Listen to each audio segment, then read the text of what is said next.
Shalom saudara yang dikasih dalam Tuhan, puji Tuhan. Sukacita bagi saya dapat menyapa setiap umat Tuhan dimanapun Bapak Ibu Saudara berada melalui program Bible and Coffee. Saudaraku, kita bersyukur karena setiap hari kita dapat makanan rohani, ya kan? Jadi bukan cuma sekedar makanan jasmani yang kita makan, kita konsumsi yang memang diperlukan untuk tubuh kita secara fisik, namun kita juga mengkonsumsi makanan rohani dalam kebenaran firman Tuhan yang membuat iman kita semakin berhari, semakin bertumbuh dalam pengenalan akan kasih Tuhan. Itu sebabnya melalui program Bible and Coffee ini, saudara dikasih dalam Tuhan, saya kembali mengajak setiap umat Tuhan untuk ayo sama-sama kita cari Tuhan, kita andalkan Tuhan, kita memulai hari bersama Tuhan karena ada janji yang Yesus berikan bagi kita. Setiap orang yang mencari kerajaan Allah dan kebenarannya terlebih dahulu, maka semuanya akan ditambahkan dalam kehidupan kita. Dimanapun Bapak Ibu Saudara berada dan sudah diberkati melalui program Bible and Coffee ini, saya juga kembali mengajak setiap umat Tuhan membagikan kembali renungan singkat ini sehingga berkat yang kita terima tidak hanya berhenti di kita, tetapi juga boleh didapati, dirasakan, dinikmati oleh orang-orang yang kita kenal melalui sosial media kita, melalui akun-akun sosial media kita, dan pada akhirnya banyak orang diberkati, banyak orang dikuatkan ya. Puji Tuhan. Kita berdoa, kita datang kembali kepada Tuhan. Bapak, terima kasih buat hari yang baru, hari yang dahsyat. Hari yang luar biasa, hari di mana kami akan mendapatkan kembali pengharapan, kekuatan, damai yang berasal daripada Tuhan. Itu sebabnya kami berdoa, Roh Kudus sampaikan sesuatu bagi kami, urapi kami dengan roh hikmat dan wahyu, sehingga kami mengerti akan kebenaran. Dan kami percaya kebenaran inilah yang memerdekakan kami. Di dalam nama Tuhan Yesus Kristus kami berdoa. Haleluya. Amin. Haleluya. Nah, saudara dikasih dalam Tuhan, suatu kali Yesus sedang ada bersama dengan murid-muridnya, juga ada bersama-sama dengan mereka ahli Taurat, orang-orang Farisi gitu yang selalu mengikuti Yesus kemanapun Yesus pergi pelayanan. Sehingga ketika murid-murid makan, tiba-tiba mereka lihat gitu kan, selalu ada aja gitu, dapat aja celahnya gitu untuk menyerang orang tuh, ahli-ahli Taurat, orang Farisi itu selalu aja dapat gitu ya.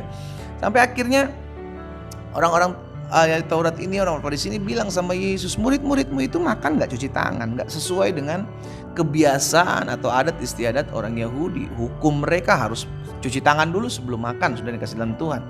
Itu sebabnya Yesus bilang mereka. Nah, kita lihat perkataan Yesus dalam Matius 15 ayat 11. Ini perkataan Yesus kepada mereka, saudara, kepada ahli Taurat, kepada orang Farisi ketika mereka ngomong sama Yesus bahwa murid-murid Yesus makan nih gak cuci tangan. Yesus bilang begini, dengar dan camkanlah. Bukan yang masuk ke dalam mulut yang menajiskan orang, melainkan yang keluar dari mulut, itulah yang menajiskan orang. Dalam Matius 15 ayat 11 Yesus bilang seperti itu. Bukan yang masuk ke dalam mulut yang menajiskan setiap orang.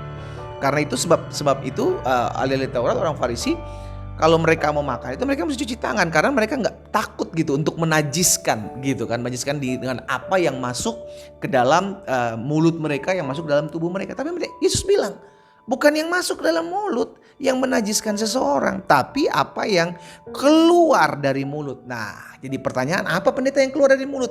Perkataan. Hati-hati saudara yang dikasih dalam Tuhan.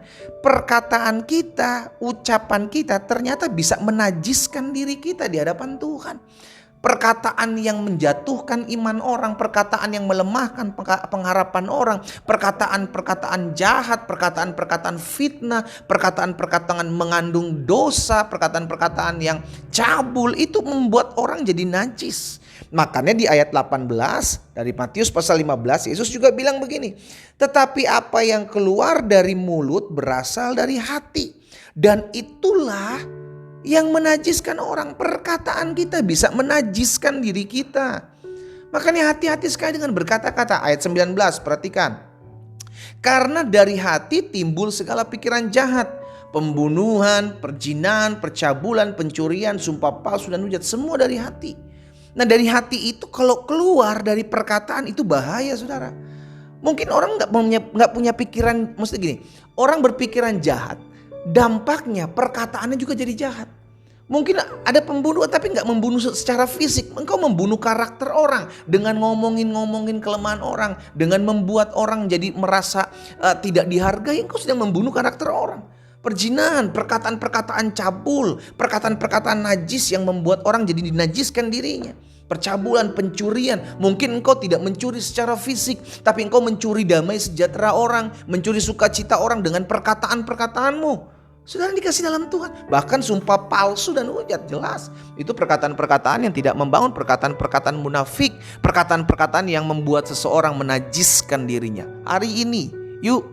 Mungkin menurut kita, tapi ini cuma ngomong loh pendeta. Ya, perkataan kita bisa membuat kita najis di hadapan Tuhan. Hey, come on, kita sudah disucikan, kita sudah dikuduskan oleh kuasa darah anak domba Allah. Masa kita mau menajiskan kembali diri kita hanya dengan perkataan-perkataan yang tidak membangun, perkataan-perkataan yang melemahkan orang, perkataan-perkataan orang bohong, perkataan-perkataan yang membuat orang jadi tertekan hidupnya, melemahkan iman orang. Stop deh, stop. Hati-hati kalau iblis tidak bisa menghalangi, si jahat tidak bisa menghalangi kita datang beribadah. Si jahat tidak bisa menghalangi kita untuk memuji, menyembah Tuhan, berdoa, membaca firman. Maka sekalipun kita melakukan hal-hal tersebut, namun tetap si jahat pakai perkataan kita untuk menajiskan diri kita. Dengan cara apa? Itu tadi, perkataan yang tidak membangun, perkataan kotor, perkataan dusta, perkataan fitnah, perkataan yang melemahkan. Hal ini bisa terjadi dalam rumah tangga loh saudara. Dalam rumah tangga, dalam keluarga, dalam hubungan orang tua, anak, mertua, dan menantu, hubungan sesama pelayan, saling serang dengan perkataan. Karena tidak mungkin secara fisik. Kita kan orang-orang yang kenal Tuhan, tidak secara fisik kita saling menyerang. Ya, tapi dengan perkataan itu jahat. Akhirnya berdampak dengan kenajisan diri kita di hadapan Tuhan. Hanya dengan perkataan loh saudara. Yesus bilang, bukan apa yang masuk ke dalam mulut menajiskan orang, tapi apa yang keluar dari mulut. Berarti perkataanmu itu bisa menajiskan dirimu. Hati-hati. Efesus 4 ayat 29 bilang begini. Jangan ada perkataan kotor keluar dari mulutmu. Jangan. Tetapi pakailah perkataan yang baik untuk membangun di mana perlu, supaya mereka yang mendengar beroleh kasih karunia. Jadi saya ajak setiap umat Tuhan yang secara khusus mengambil waktu hari ini merenungkan firman Tuhan melalui program Bible and Coffee ini. Ayo, pikirkan sebelum berkata-kata. Berpikirlah sebelum kau mengucapkan sesuatu dari perkataan dari mulutmu. Baik kepada istrimu, kepada anak-anakmu, kepada suamimu, kepada sesama pelayan di gerejamu, kepada sesamamu, kepada tetanggamu. Pikirkan, kalau saya ngomong ini kira-kira sakitin hati dia enggak? Kalau saya ngomong ini kira-kira membuat dia semakin dekat cinta Tuhan atau membuat dia lari dari Tuhan? Kalau saya ngomong ini kira-kira perkataan saya benar enggak nih di hadapan Tuhan? Atau jangan-jangan saya sedang menajiskan diri saya dengan perkataan saya? Kita berdoa, kita datang sama Tuhan. Bapa, dalam nama Yesus, ampuni kami.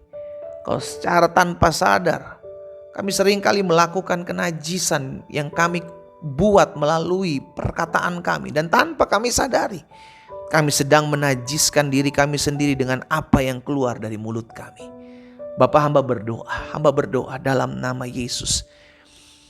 Biarlah Tuhan tolong setiap kami semua, secara khusus umat-Mu yang hari ini mengambil bagian untuk merenungkan firman Tuhan. Ingatkan kami selalu untuk menjaga perkataan kami, sehingga apa yang keluar dari perkataan kami adalah perkataan yang membangun, sehingga orang yang mendengarnya mendapatkan kasih karunia Tuhan. Tuhan tolong kami, suami-suami, istri-istri, mertua-mertua, menantu-menantu, orang-orang muda, orang-orang tua, agar kami selalu dibekali dengan hikmat kebijaksanaan dalam mengambil keputusan untuk berkata-kata. Tuhan tolong kami, berjaga-jagalah di pintu perkataan kami, di pintu mulut kami, sehingga kami tidak sembarang dalam berucap ya Tuhan. Hamba berdoa menyerahkan umat-Mu satu persatu dalam tangan Tuhan. Hamba juga berdoa kalau ada di antara mereka yang sedang sakit hari-hari ini, hamba ucapkan berkat di dalam nama Yesus. Satu persatu Tuhan jamah, Tuhan sembuhkan, karena kami percaya disampaikan firman, disembuhkan setiap kami. Di dalam nama Tuhan Yesus kami berdoa.